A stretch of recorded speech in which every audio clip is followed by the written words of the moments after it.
Why didn't the U.S. secure the Strait of Hormuz when the war first began in February? It's about focus. It's about focus. Welcome to the Dollemore Daily. You may not be surprised to learn that I am indeed Jesse Dollemore. Let's talk a little bit that was a joke, by the way. I didn't indicate that I was being stupid, but I was. Let's talk about, speaking of stupid, let's talk about Donald Trump and the absolute failure in planning for the Iran war, his Iran war. With all of Donald Trump's criticism of George W. Bush over the years for the debacle that absolutely was the Iraq war, you would have thought they would have walked away with a little bit of lesson embedding into their brains.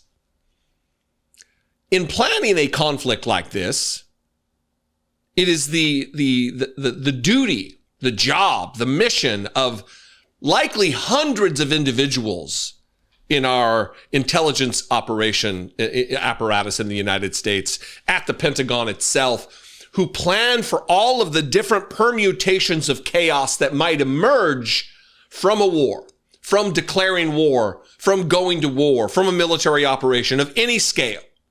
And the energy secretary of Donald Trump effectively just admitted that none of that was done. And he is one of two individuals within the civil government, not military or intelligence necessarily, who was responsible for this. The energy secretary, because the Strait of Hormuz is a pipeline, not literally, but figuratively, of oil to the globe, impacting prices as now we're learning. No, we're not learning it now, but we're feeling it now. And also Scott Bessent. Two individuals with no experience in this whatsoever were left in charge and did not do their jobs.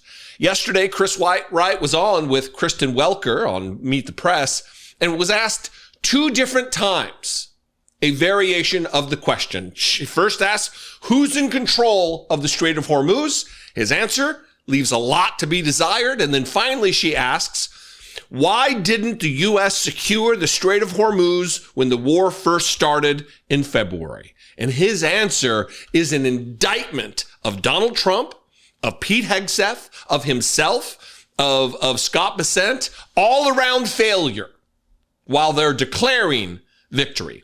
Watch this, and then we'll talk about the ramifications of this on the other side. At the top, the Strait of Hormuz. Before the war, more than 100 ships transited the strait every single day. This week, just 7 ships transited the Strait of Hormuz. Who is in control of the Strait of Hormuz right now, Mr. Secretary?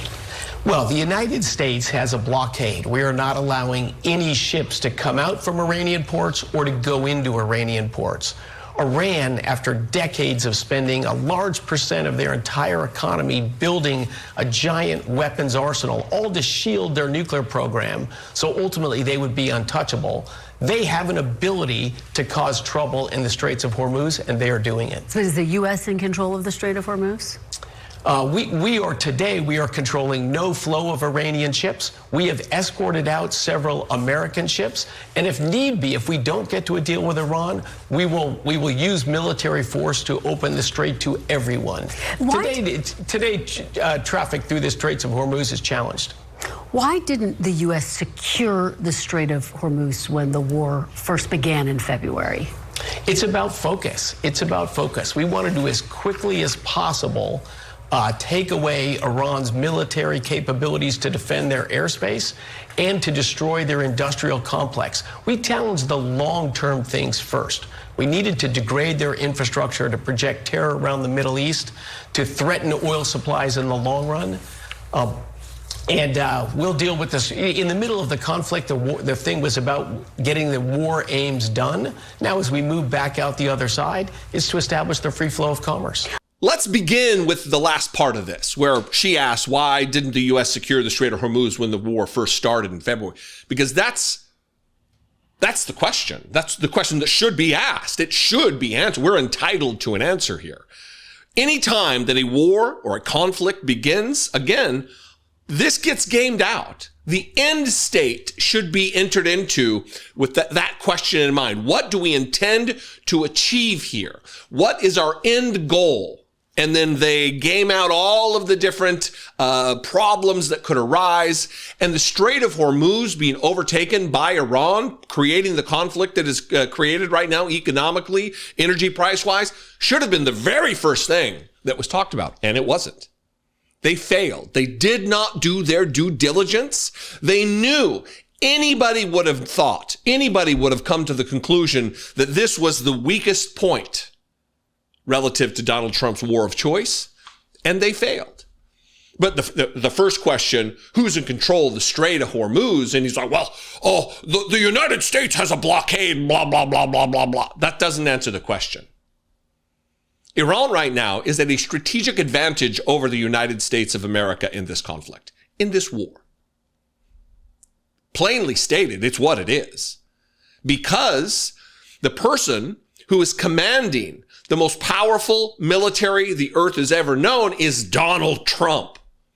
Dipshit who appoints dipshits like Pete Hegseth, like Chris Wright, like Scott Bessent. And those two gentlemen need to lose their jobs. They need to be impeached, convicted, and removed. Pretty clear. This is a headline from CNN, by the way, from months ago, this article, from months ago. Trump administration underestimated Iran war's impact on Strait of Hormuz. Again, March 13th, 2026. The Pentagon and National Security Council significantly underestimated Iran's willingness to close the Strait of Hormuz in response to U.S. military strikes while planning the ongoing operation, according to multiple sources familiar with this matter. President Donald Trump's national security team failed to fully account for the potential consequences of what some officials have described as a worst-case scenario now facing the administration, the sources said. Not only the worst-case scenario, but the most obvious scenario. The most obvious thing happened that could have been predicted. It doesn't take a psychic. You don't need a crystal ball. You don't need to be an expert in international relations or geography to know that this is what would come. After Donald Trump promised time after time after time after time after time after time after time after time that he would lower energy prices, he did the exact opposite. While key officials from the Departments of Energy and Treasury were present for some of the official planning meetings about the operation before it started, sources said the agency analysis and forecasts that would be integral elements of the decision-making process in the past administrations were secondary considerations. Secondary considerations. These are people who are paid for their expertise. They are paid for their acumen surrounding these particular areas. And they are feckless losers. They are stupid, or they're just wildly irresponsible. There's really no other way to look at it other than those two options. Because look, if they didn't see that the Strait of Hormuz was a vulnerable choke point, well, then they're stupid. And if they ignored it, then they're irresponsible. There's no other way. Treasury Secretary Scott Bessent and Energy Secretary Chris Wright have been key players throughout the planning and execution stages of the conflict, the sources acknowledge. But Trump's preference of leaning on a tight circle of close advisors in his national security decision-making had the effect of sidelining interagency debate over the potential economic fallout if Iran were to respond to U.S.-Israeli strikes by closing the strait.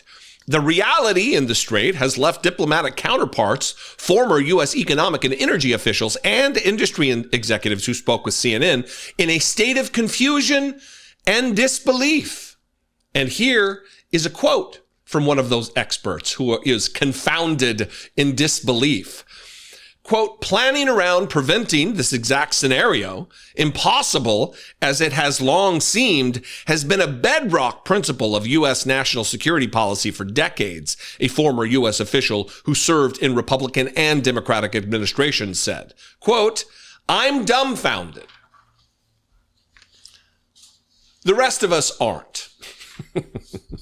This individual that was just quoted, this anonymous source who worked for both Republicans and Democrats, is likely part of the establishment class in Washington who still operates under the assumption and the behavior model of a long past era, a political order that no longer exists, where, oh, well, this is just outrageous. I can't believe this happened. What makes this so unbelievable to you, unnamed source? Donald Trump is a feckless idiot who follows the advice of the last person who had his ear. And he puts people in positions of power like Scott Bessent and Chris Wright and Pete Hegseth and Kash Patel and all these people who are know-nothings, who have no subject matter expertise. And we're paying for it. All of us. Anyway, I'd love to know what you think about this. Let's talk about it in the comments below the video, whether you're watching on Facebook or YouTube or Spotify. I would love to hear from you. We are also a podcast in your ears kind of a thing now. Apple Podcasts, wherever you find podcasts. It should. There's some kinks we're working out, but that should be the deal. I'd love to see you there. You can rate and review the show, do all the things that help with the algorithm. We would appreciate it. Still tongue problems. Things are moving along nicely for America's 250th birthday in July, and it's a fake image of Mount Rushmore being altered to add Donald Trump's face. Does Donald Trump believe that? You know, if it wasn't for the Nazi nature of Donald Trump, I might be compelled to feel bad for him. That he's a sad, afraid, lonely old man who sits in the White House in the evenings and just thinks about what could have been, attempting to convince himself and by extension the American people that he is anything other than a gutter racist, conspiracy theorist, and demented lunatic. His True Social, just over the course of the last few hours, is alarming. And I know it gets old asking the question, what if Joe Biden, what if Barack Obama, what if Hillary Clinton, what if any other standard, run-of-the-mill, middle-of-the-road politician acted in the manner that Donald Trump does? This was from the 9th. We'll begin here. Donald Trump with a mock-up of the UFC fight on the lawn of the White House. Of course, it's AI. They love AI slop in the Republican Party. But it gets alarming. Look, I'm going to finish with Donald Trump talking about arresting poll workers. Maybe that's how I should have started. We're going to cover here, like this one here. We'll just throw it up. I used to think Trump was a great president, but after watching the media, the FBI, and the entire system unite against one man, I realized something. You don't get attacked like that unless you're a threat. That's when I knew he's the greatest of all time, they say, with the storm, which is QAnon coded, conspiracy theorist coded, AI slop of a gritty Donald Trump and his I just got done driving an 8-hour shift in my semi-truck outfit. Bizarre. Because the same could be said of Jeffrey Epstein.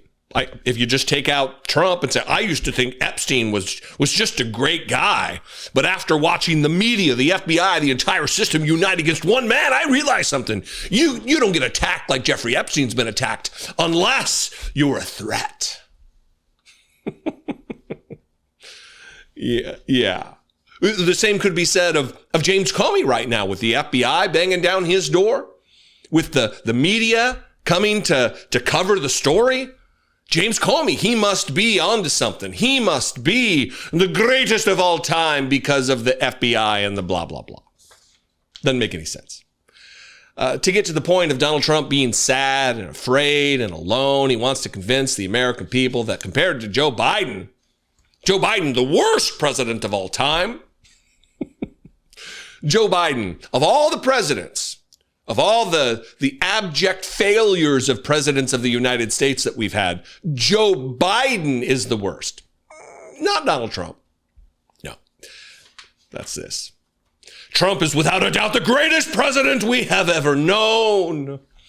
Yeah, the greatest. Yeah, the greatest. Not Abraham Lincoln. Not George Washington or John Adams, Thomas Jefferson, if you want to be a Jeffersonian type Republican. No. It's Donald Trump. A man who is engorging himself, who is lapping up the slop at the pig trough that is the Treasury of the United States, enriching himself. Fistfuls of taxpayer dollars. Here's a good one. Donald Trump is now ranked among the top 3 presidents in U.S. history. Do you agree with this ranking? Of course, there's no source for this. Who are they polling that Donald Trump is among? Wait, and also, I thought he was the greatest president. The greatest versus the worst. Without a doubt, the greatest. The greatest of all time, in fact, on this other post. Well, how is he ranked among the top 3 when it's kind of falling apart here, Donald Trump? And these, for me, are the 2 most alarming. These last 2 that maybe I should have began with. I believe Donald Trump does indeed think that his face is being carved onto Mount Rushmore. Things are moving along nicely for America's 250th birthday in July. And it's a fake image of Mount Rushmore being altered to add Donald Trump's face among Thomas Jefferson and Teddy Roosevelt and Abraham Lincoln, George Washington. Does Donald Trump believe that? I mean, it's hard to tell. He did, after all, share a fake AI video of himself proclaiming that the alien technology medbeds would soon be available to all Americans. Donald Trump shared that. And for me, for my money, this is the most dangerous thing that Donald Trump maybe has ever posted. Calling for the arrest of poll workers. This is a post of Donald Trump calling for the arrest of people who volunteer to work at elections to ensure that our democracy functions. Start arresting poll workers that cheated. Don't have my glasses on. Start arresting poll workers that cheated in elections and watch how fast they tell you who told them to cheat. This wasn't created by Donald Trump. He just goes through on Truth Social and finds things that agree with his particular conspiracy-rooted brain patterns and then posts them. Also, as an aside, you'll notice that some of these posts, for instance, the Mount Rushmore one, not even 3,000, it's been reposted not even 3,000 times. All of these, it's just scant number, which shows you what a rigged outfit that Truth Social is. It's absolutely just a boondoggle for money because it's not a successful social media outlet. This is dangerous because Donald Trump is mired in conspiracy theory thinking. He believes things that are just batshit crazy to be true. And even if he maybe doesn't believe them, how are we to know he doesn't believe them? Because he does believe things that are wildly out of line with the reality that the rest of us share, up to and including the 2020 election being rigged. You know, the 2020 election that preceded his attempt to overthrow the United States government on January 6, 2021. His attempt to overthrow the United States government by way of overturning a free and fair election, thus ending democracy in America. And this is just another assault. There's another post out there. I'll have to find it and throw it up, where he's talking about election integrity armies being raised to ensure that Republicans win. Donald Trump is suffering from dementia. And look, I'll end where I started, that if it was any other person who wasn't doing untold damage to our republic, I might feel bad for him, that he's a lonely, gross old fuck. But I cannot bring myself to have sympathy for an enemy of the Constitution of the United States, an enemy of the country, an enemy of our constitutional republic, an enemy of the people of our nation, an enemy of the inhabitants, whether they be citizens or not, a man who sees himself as a commander of a masked secret police force whose one, I was going to say the sole duty, but certainly not the sole duty, but one major duty is to assassinate, whatever, murder on the streets of America, people who protest the policies of this administration, people who exercise their right under the Constitution of the United States to protest, to assemble, to redress their grievances, all in the First Amendment. And this, what if Biden did this? What if Biden talked about arresting poll workers? Jake Tapper would have a seizure and maybe die on air on CNN, reporting about it, writing feverishly another book. And yet it's crickets from the media. You're not going to hear about this on CNN or MS Now. You're not going to hear about this. You're not going to hear about Donald Trump believing that Mount Rushmore is being altered with his face. You're not going to hear about this. You might hear about the UFC fight because, oh, that's salacious. Oh. But Donald Trump is slipping away before all of our eyes, and it's being largely ignored. Just try to put yourself back just a year and a half ago to where the media was talking about Joe Biden, even after he dropped out of the race. It's all they could talk about. It's the only words they could find on the tip of their tongue was the impaired cognition of Joe Biden. A Joe Biden who's still out there giving speeches right now. They treat Donald Trump differently. Kid gloves for Donald Trump, full rhetorical assault on Joe Biden and Democrats. What do you think? I invite you to this very scary conversation. It is frightening, without doubt, that we are in a precarious position where the president is suffers from dementia, brags about being forced to take dementia tests. And the media, crickets. I welcome your conversation. You can talk about this in the comments below the video, wherever you're watching it, Facebook, YouTube, Spotify. I'd love to see you there. What happened to the audit of Fort Knox?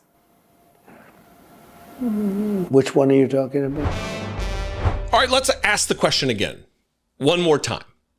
What if Joe Biden or any other politician in American history had floated the idea that the United States Army had stolen billions upon billions upon billions of worth of gold from the armory that is Fort Knox, the armored, secured facility at which our gold is stored? We would be asking for cognitive welfare checks on the president. Is he okay? Jake Tapper would have lost his mind. The media would have reported on it ad nauseum for months and months and months until they got an answer. And that didn't happen months ago, almost a year ago. Back in February 19th on Air Force One, when Donald Trump made the proclamation that they were going to, he and Elon Musk, the world's wealthiest man, the chaos agent, the Nazi saluter, they were going to go to Fort Knox to inspect, to ensure the gold was still there. You know we're going to go, right? We're going to go. Did you know that? You didn't know that, right? You get, creating drama. The media largely silent. The media not largely silent. The media explicitly silent on the matter. Well, yesterday, Donald Trump, an interview was posted from Sinclair Broadcasting's Cheryl, what's her last name? Attkisson. It's not Atkinson. It's Attkisson. It's one I haven't seen. And Cheryl, Sharyl. Her parents did her no favors. But she interviewed, and at the end of the interview, they always ask these types of questions at the end. She asked him, so what's going on with the investigation into Fort Knox? And Donald Trump makes an audible sound. What are you talking about? This is from the YouTube channel. I found the clip online on Twitter, and I went to find the actual source because I thought somebody may have put that sound effect in of him being confused. Nope. It's in the original too. Listen when she asked the question. But before that, I want to remind you of the moment where he promised that he and Elon Musk were going to be inspecting Fort Knox. They're planning to make cuts too. Well, I think we're going to take in tremendous tariff money, number one. And number two, you take a look at Doge and you see what's happening. We're saving billions of dollars. On Doge, do you know what they're looking at specifically at the Department of Defense right now? Yeah, they're looking at everything. And are they going to cut more national They're looking at. security We're going to go into Fort positions? Knox to make sure the gold is there. Are they going to You cut know that more? we're going to go into Fort Knox. Do you know about that? Sir, How was that bad bump? Are they going to eliminate more national security positions, civilians there? We'll at see what DoD? happens. One of the things we do want to look, I mean, we hope everything's fine with Fort Knox, but we're going to go to Fort Knox, the fabled Fort Knox, and make sure the gold is there. Where would this President, you haven't brought up. If the gold isn't there, we're going to be very upset. You haven't brought up. Insane. They want to make sure the gold wasn't stolen, ostensibly by the Army, since Fort Knox is an active United States Army base. That's the only group I could assume he's maligning as thieves. Well, he was asked about this, and clearly he didn't remember in the moment when asked. She had to, what do you mean? And she had to remind him, and then he blathers out an answer. Watch this. A couple of quick hits viewer questions. What happened to the audit of Fort Knox? Which one are you talking about? There was, I think when you first got into office, you and Elon Musk talked about auditing the Well, we gold to wanted make to go sure it's knock there. on the door, Fort Knox, very thick door, and to see whether or not we have any gold in there, you know, because we'll take a look at it. It's a very interesting question, yeah. We played with that. I wonder if they left the gold in Fort Knox, because they steal a lot. No need to really do that, though? Well, I don't know. I think it's... I do want to go to Fort Knox sometime. I want to see if the gold is there, which I'm sure it will be. First of all, throw up a screenshot of the two shot. Throw up the screen where it's him, the human apostrophe. He can't even stand up straight under his own power. He is so diminished in cognitive and physical capacity. He utters a, which is that, what are you talking about? But tell me he's fine. Tell me he's the same man he was when he came down the escalator in 2015. He is not. Yet, he is treated in a special manner that no other president could dream of being treated. A man who is endeavoring to destroy the country, to end democracy, who makes jokes about his promises to terminate the Constitution, ignored by the media, ignored by Republicans. If not for independent media, these types of stories, and this isn't even like a toot in my own horn about being in independent media. Without people who do the job that I do, take me out of the equation, these things wouldn't be talked about. Because Jake fucking Tapper's not talking about this. I don't know what his next book going to be, but it's certainly not going to be about the diminished cognition of Donald Trump. Donald Trump is detached from reality. And if you want proof of it, let me do this for you. We're going to play the final question. And I want you to remember what the question was as he answers, because this is a stark and alarming development in the continued deterioration of Donald Trump's brain, the melting, the Swiss cheese that is his gray matter. She asked him, what would you be doing today, do you think, if you hadn't run for president? That's the question. Remember that question. What would you be doing, Donald Trump, today if you hadn't run for president? What do you think his answer is? And do you think he goes through into his free association, the same thing where he only talks about the presidency? He only talks about a dead country and hot as a pistol and all the other nonsense, about the Iran war, about the things that he's doing. He has no ability to remember or even extrapolate abstract thoughts about things that aren't happening right now in his view.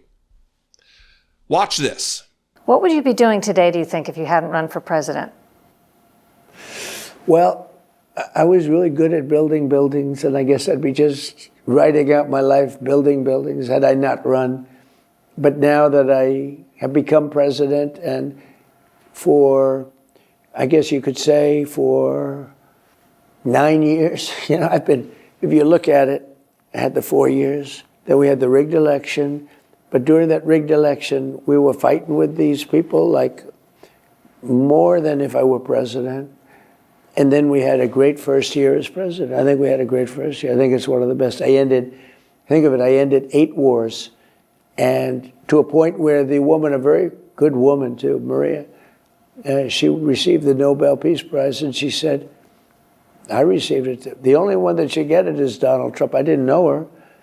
Then it was very nice, very gracious, actually. But I ended 8 wars, and we have the greatest economy we've ever had. Just as I'm walking into the room, I see the S&P hit a brand new high during a so-called war. I call it a military conflict because it was pretty easy. We have the greatest military in the world. You look at Venezuela, you look at Iran, look at what we wiped out their navy in 1 week. 159 ships at the bottom of the sea. We wiped out their air force. We wiped out their everything. We wiped out their leaders, I guess, maybe most importantly. But we have the greatest military anywhere in the world, and I think you see that. What would you be doing today if you hadn't run for president? Donald Trump, what's your answer? Rambling dementia. That's his answer. Didn't answer the question. Well, building, persecution, election was stolen, Iran war. Not an answer to what you'd be doing. And crickets. That's the most alarming element of this story, is not that we have a demented lunatic for a president. It's not that we have someone in whatever stage of dementia that he's in. That's not the main story. The main story is that it's being ignored. The main story is that it's not a story. Because if Joe Biden had asserted that the Army stole all the gold from Fort Knox and he was going to bring Elon Musk to go with him to knock on the door, there would be justified alarm at what was taking place in this country. The media would be justified in constant questions about that. Instead, here we are, a year and months removed from that initial Air Force One claim, to him not even remembering the initial Air Force One claim, to then rambling about Elon. What are we doing? Any other country would deal with this. We witnessed what took place after the attempted martial law declaration and overthrow of the government in South Korea. We saw how they dealt with it. They imprisoned the perpetrator, the former president. They indicted and brought charges, and there was a trial. We saw what they did with Jair Bolsonaro. We saw how they dealt with it to preserve their nation. But I guess we are so arrogant. There's so much hubris on the part of just being an American that democracy will never die here. We're special. We are special in that Donald Trump is the president of the United States and is again. That makes us special, that we are reelected an insurrectionist to the office of the presidency, knowing all of his promises were just lies. Now feeling the deleterious effects of those lies and ignoring the cause.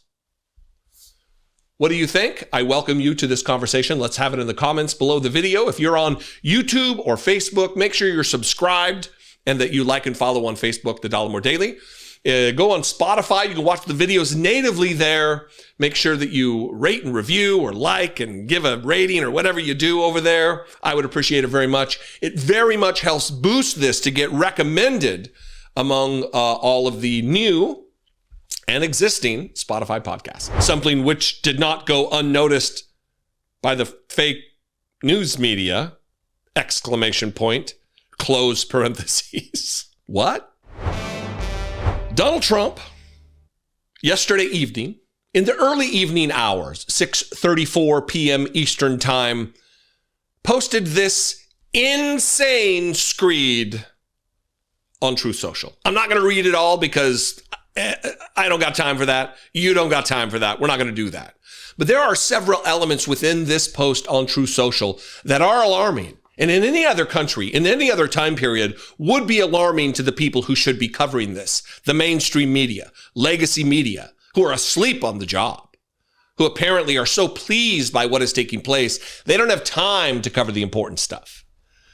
This is from Donald Trump, the President of the United States. This insanity.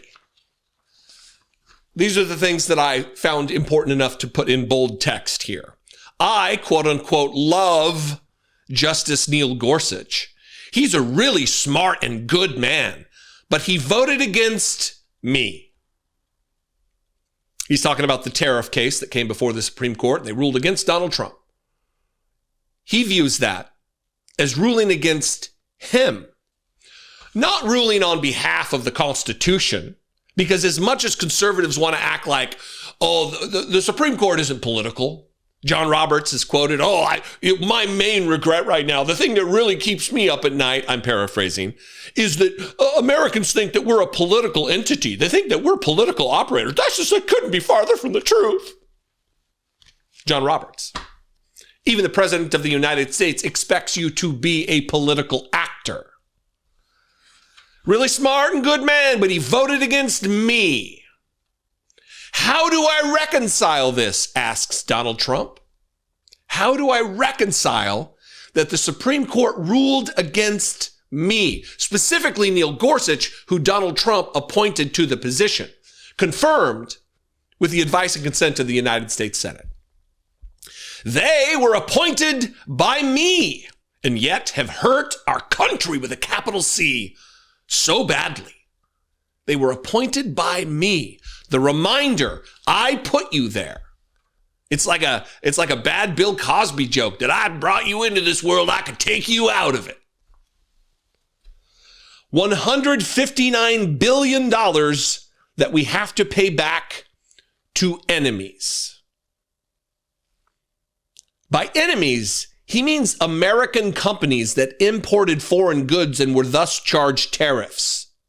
And they passed those tariff charges on to their customers. Those American import companies are the enemies, according to Donald Trump. And he goes on to talk about the countries that paid the tariffs that we have to pay back, but that's not how it works. That's not how this works. That's not how any of this works. To quote the Geico lady. And Donald Trump still has not embraced the reality of how tariffs work. They, meaning the Supreme Court, have to do the right thing.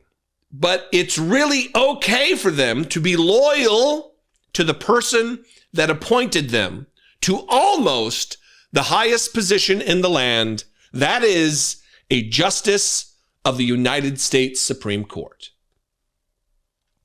They have to do the right thing, but it's really okay to be loyal, for them to be loyal to the person that appointed them, president, him, Donald Trump. Loyalty to him, despite the fact that when they raise their right hand and swear a solemn vow, an oath, that they enter into this position with no mental reservations or purpose of evasion and all of the things that they say to protect and defend the Constitution against all enemies, foreign and domestic, and Donald Trump is that domestic threat. He believes that that oath is apparently a loyalty oath to him, and he demands it. But it's really okay for them to be loyal to the person that appointed them to almost the highest place. And now, he goes on, based on what I witnessed recently by being the first president in history to attend a Supreme Court session, parenthetically, which fact was not even recognized or acknowledged out of respect for the position of president by the court, something which did not go unnoticed by the fake news media, exclamation point, close parentheses. What? What is, did you want a parade, Donald Trump? Did you want them to get down and service you like the Republican Party does? Because that's weird. They will be ruling against us on birthright citizenship, making us the only country in the world that practices this unsustainable, unsafe, and incredibly costly disaster. I don't want loyalty, but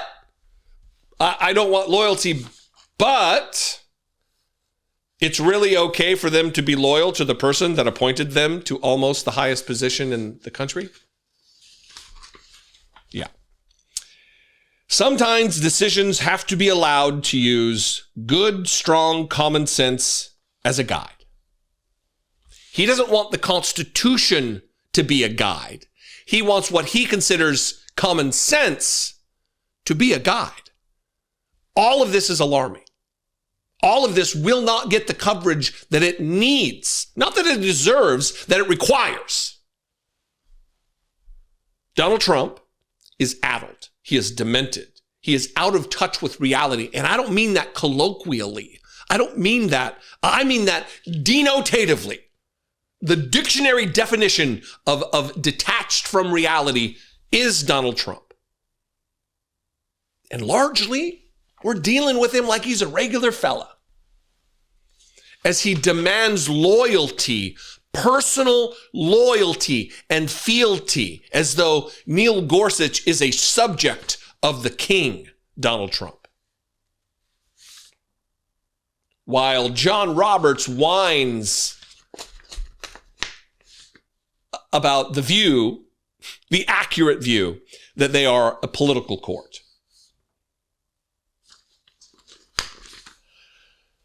We are in danger.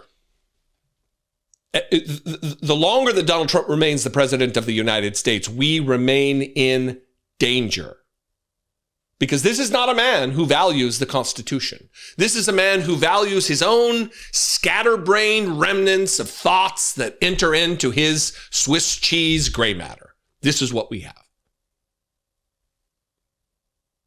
Demanding loyalty over the Constitution. His violating his own oath to the Constitution in this particular post.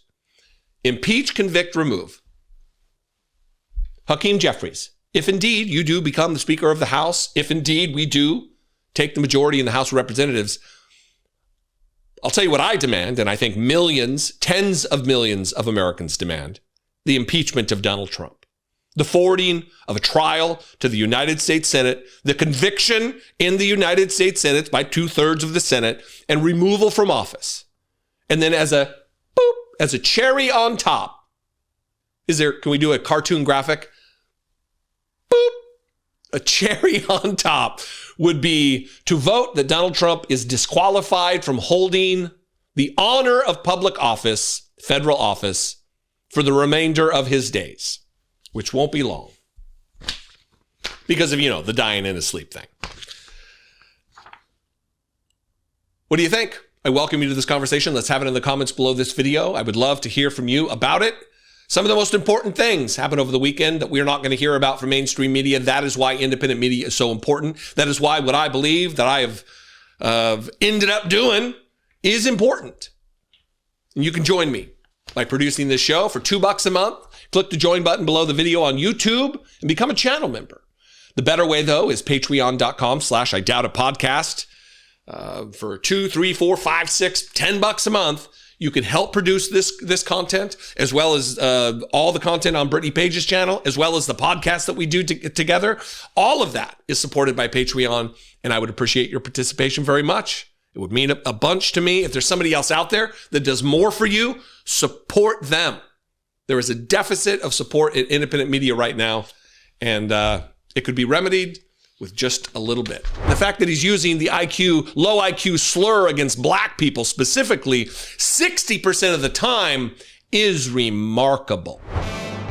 Somebody did the work for me. Somebody did the work for me. I don't have to rely on my intuitions. I don't have to rely on my sixth sense about these matters.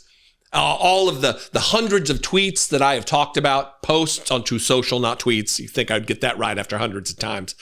After all of them, Donald Trump calling people low IQ and me recognizing, it seems like a pattern that invariably every time Donald Trump calls somebody low IQ, you could put money on the fact and it would be a good bet that it's going to be a black person he's responding to. That Donald Trump is an anti-black gutter racist. He traffics in anti-black racism constantly. And he thinks about black people as less than, as other than, as maybe not even human. We know his past with race. We know his past on treating black people as second-class citizens, not renting apartments to them. We know how he posts cartoons of Michelle and Barack Obama as monkeys, as apes. But don't call Donald Trump a racist. Don't call him a Nazi fuck. Well, the Mother Jones progressive outlet did some analysis and came to the conclusion the JD was right after all.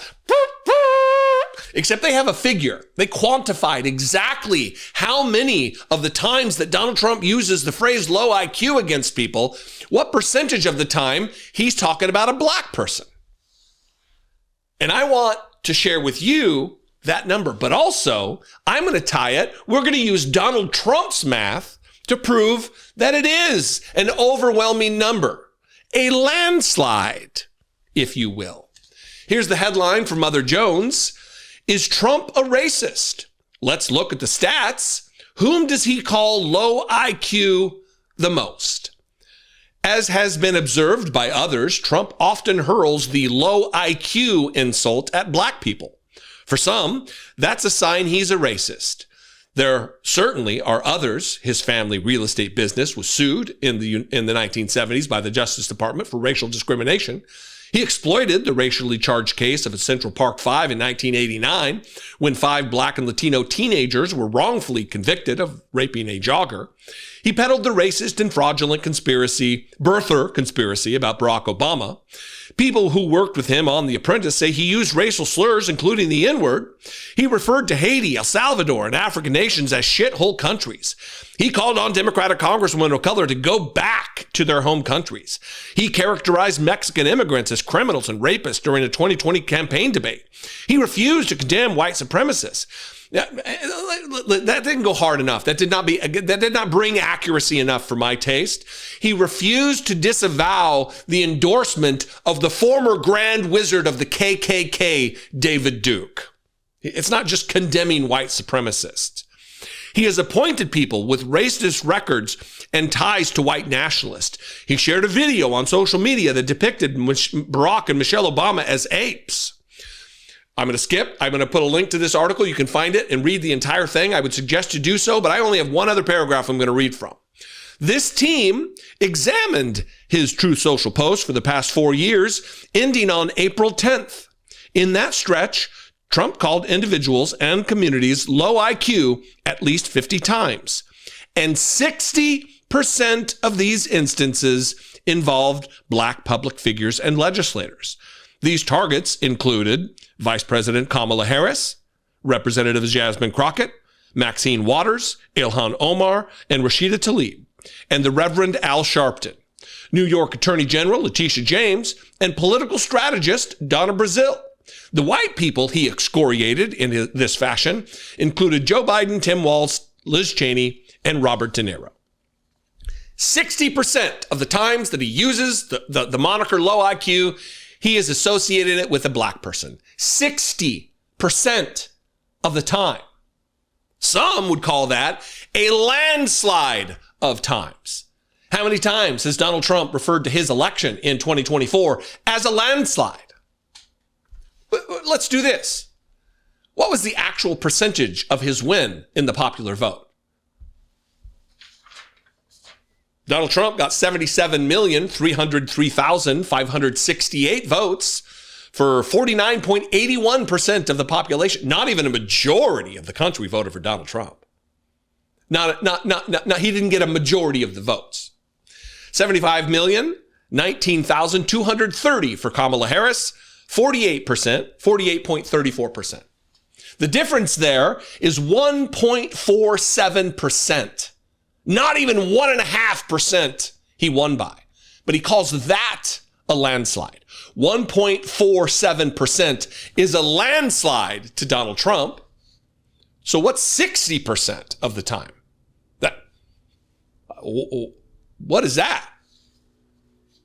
And if you're unfamiliar with all of the times that Donald Trump has proclaimed his win to be a landslide victory, you don't have to go back too far. I just went back like 1 week in his posts on True Social, and let's take a look. This is him whining about the Supreme Court of the United States, Neil Gorsuch specifically, where he says, Republican justices often go out of their way to oppose me because they want to show how independent or above it all they are. I got elected in a landslide, including winning the popular vote, all 7 swing states, an electoral college clobbering, and all U.S. counties by 86%, 2,750 to 525. That was yesterday. Here is from April 12th, 2026. Pope Leo, weak on crime. And then he says, I don't want a pope who criticizes the president of the United States because I'm doing exactly what I was elected in a landslide to do, setting record low numbers in crime and creating the greatest stock market, blah, blah, blah, blah, blah, blah, blah. And then takes credit for the pope being made the pope at the conclave because Donald Trump was president.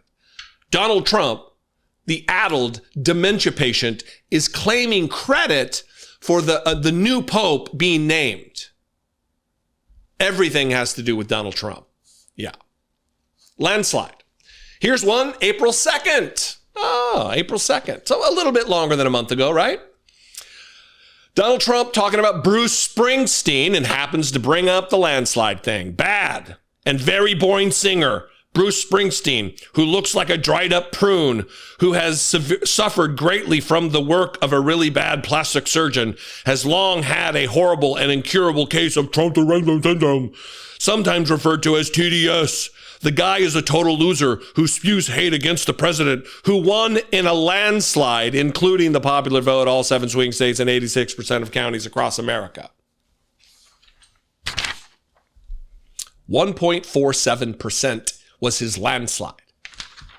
Again, if we're just comparing with Trump math, if Donald Trump had won with 60% of Americans voting, holy shit, he would have, we might not ever hear from him again.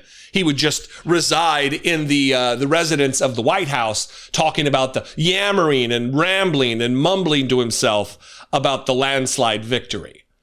If he thinks 1.47% is a landslide, 60% certainly would. And the fact that he's using the low IQ slur against black people specifically 60% of the time is remarkable.